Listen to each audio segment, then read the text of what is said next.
2 செய்தி முக்கியமாக சொல்ல வருவதற்குத்தான் இந்த ஜும்மா சிந்தனையே. இந்த உம்மத்திற்கு கொண்டு போய் சேர்க்க வேண்டிய செய்தி சஹர் குறித்தும் இஃப்தார் குறித்தும் ஒரு விழிப்புணர்வு. என்னன்னா, இஃப்தார் மட்டுமே கஞ்சி காய்ச்சி ஊற்றி நோன்பாளிகளுக்கு தருதல் என்கிற நம்முடைய நாட்டின் எல்லா பள்ளிவாசல்களிலும் நீண்ட நெடுங்காலமாக இருக்கிற இந்த அமல் இப்போது சஹரிலேயும் ஏற்பட்டு நாடு முழுக்க இலவச சஹர் உணவுகள் ஏற்பாடு செய்யப்படுகிறது. எக்கச்சக்கமான இலவச சஹர் உணவுகள். அநேகமாய் ஒரு 10 வருஷத்திற்கு முன்னாலே சஹர் உணவுகள்லாம் எங்கேயுமே இருக்காது. இப்போதெல்லாம் ஊருக்கு நம்ம ஊரில் சஹர் உணவு இலவசமாய் கிடைக்கும் இடங்கள் அப்படின்னு சொல்லி வரிசா பட்டியல் புக் பண்ணுவதற்கு போன் நம்பர்களோட தரப்படுகிறது. பிரயாணத்துல இருக்கிறவங்களுக்கு எந்தெந்த ஊர்ல எந்தெந்த பஸ் ஸ்டாண்ட்ல எந்தெந்த ரயில்வே ஸ்டேஷன்ல சஹர் உணவு கிடைக்குங்கிற பட்டியல் சமூக வலைத்தளம் பூரா வருது. திருச்சியில் கிடைக்கும் இடம், மதுரையில் கிடைக்கும் இடம், தேனியில் கிடைக்கும் இடம்னு பெரிய பட்டியலே வருது. நீண்ட பட்டியல்கள். அதாவது சஹர் உணவுகள் இலவசமாய் தருதல் என்பது பரவலாக்கிவிட்ட இந்த நிலையில் அதை குறை சொல்றதோ நிறைவா இது பண்றதோ அதெல்லாம் இல்லை. சில விஷயங்கள் கவனத்திற்குரியவை. ஒண்ணு, ஜகாத்தினுடைய பொருளில் சஹர் உணவு எல்லாத்துக்கும் தருதல் என்பது ஏற்புடையது அல்ல. மார்க்கம் அதை ஒத்துக்கொள்ளாது. எத்தனையோ பேர் பார்க்கிறோம் தமிழகத்தினுடைய ஊர்கள்ல, அவங்க ஜகாத்தினுடைய பணத்தை தூக்கி பள்ளிவாசல்லையோ அல்லது யாராவது சஹர் ஏற்பாடு செய்யறவங்கள்ட்ட கொடுத்துட்றாங்க. கொடுத்து உணவு போடுங்கன்னு. அந்த உணவு வந்து சாப்பிடுகிற எல்லாரும் ஜக்காத்தை பெறுகிற அளவுக்கு தகுதி உள்ளவர்கள் தானா? ஏன்னா ஜக்காத்தினுடைய பொருளாக கொடுத்தால் அதை வந்து வாங்குறதுக்கு தகுதி உள்ளவங்க தானே சாப்பிடணும். இப்போ நமக்கு தெரிந்து மாதம் 1 லட்சம் ரூபாய் சம்பளம் வாங்குகிற பெரிய பெரிய வேலையில இருக்கிறவங்க, அவங்களுக்கு வந்து குடும்ப சூழல் இல்லை, சஹர் உணவு அவர்களால் சமைத்து சாப்பிட முடியாது. எனவே பள்ளிவாசல்லையோ அல்லது சஹர் சாப்பாடு கொடுக்குற இடங்கள்லயோ போய் சாப்பிட்றாங்க.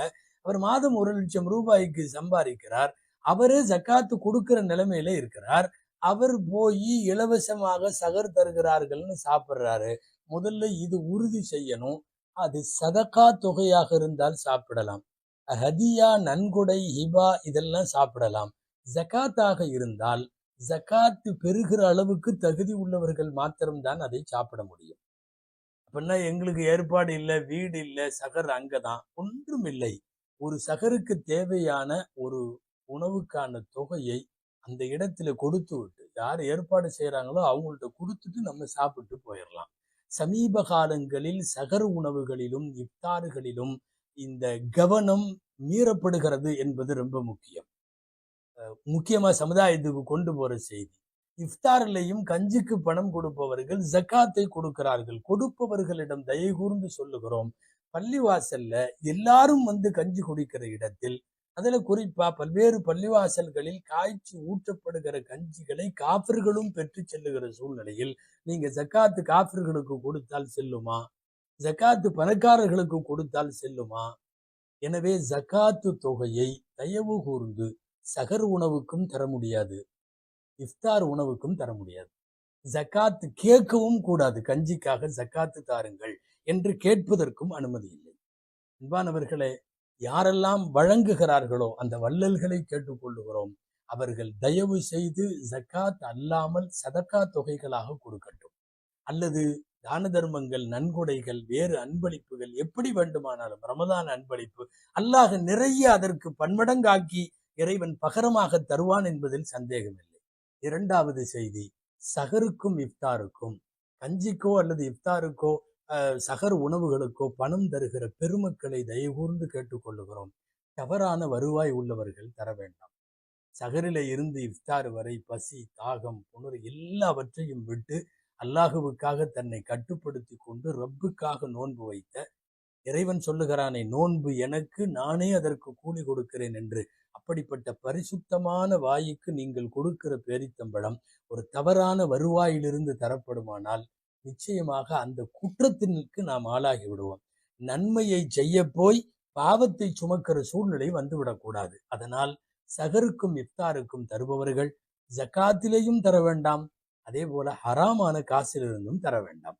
இன்னொரு முக்கியமான செய்தி, இது வந்து சாப்பிட்றவங்களுக்கு, கொடுக்கிறவங்களுக்கு சொன்னோம், சாப்பிட்றவங்களுக்கு சொல்லுகிறோம், தயவு செய்து நீங்கள் எந்த பள்ளிவாசலில், எந்த இடத்தில், எந்த கமிட்டியில், எந்த மண்டபத்தில் நீங்கள் நோன்பு திறந்தாலும் சகர் வைத்தாலும் நோன்பு இஃப்தார் திறந்தாலும் அது ஜக்காத்து தொகை இல்லை என்பதை நீங்கள் உறுதி செய்ய வேண்டும்.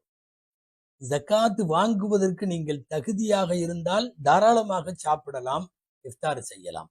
அப்படி இல்லை, நாம ஜக்காத்தை பெறுகிற அளவுக்கு இல்லை, அல்லாஹ் நல்லா தான் வச்சிருக்கான்னா, இஃப்தாரா இருந்தாலும் சரி சகரா இருந்தாலும் சரி பணம் கொடுத்து விட்டு சாப்பிடுங்கள். அந்த பள்ளிவாசல் ஒருவேளை இல்லை நாங்க இலவசமா தர்றோம்னாலும் அவங்கள்ட்ட இது ஜக்காத் இல்லை என்பதை உறுதி செய்ய வேண்டிய கடமை நமக்கு உண்டு. அன்பானவர்களே, காசு பணம் கொடுப்பவர்கள் இந்த விஷயத்தில் இஃப்தாரிலே கவனம் வேண்டும். எல்லாவற்றிற்கும் மேலாக மாண்பிற்குரிய பள்ளிவாசலுடைய நிர்வாகிகளுக்கு, சகர் மற்றும் இஃப்தார் ஏற்பாடு செய்யக்கூடிய சமுதாயத்தின் அமைப்பை சார்ந்தவர்களுக்கு மிகவும் பணிவோடு கேட்டுக்கொள்ளுகிறோம். அல்லாஹுவுக்காக நீங்கள் தவறான வருவாயை நோன்பாளிக்கு கொடுத்து நீங்கள் பாவியாகிவிட வேண்டாம். நாங்க 1000 பேத்துக்கு கொடுத்தோம் என்பது பெருமையான விஷயமாக இருக்கலாம்.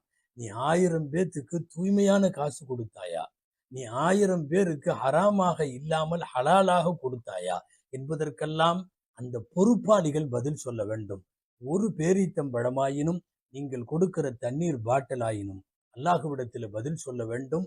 தவறான வருவாயை வாங்கியோ ஜக்காத்து காசை வாங்கியோ இது போன்ற காரியங்களில் தகுதி இல்லாதவர்களுக்கெல்லாம் தந்துவிட வேண்டாம் என்பதை சமுதாயத்திற்கு கவனப்படுத்த வேண்டிய நேரம். எனவே இலவச சகர் உணவுகளும் இஃப்தார் உணவுகளும் பெருகிவிட்ட காலச்சூழலில் இது குறித்த பேணுதலை உலகத்திற்கு தெரிவிக்க வேண்டியது நம் எல்லோருடைய கடமை.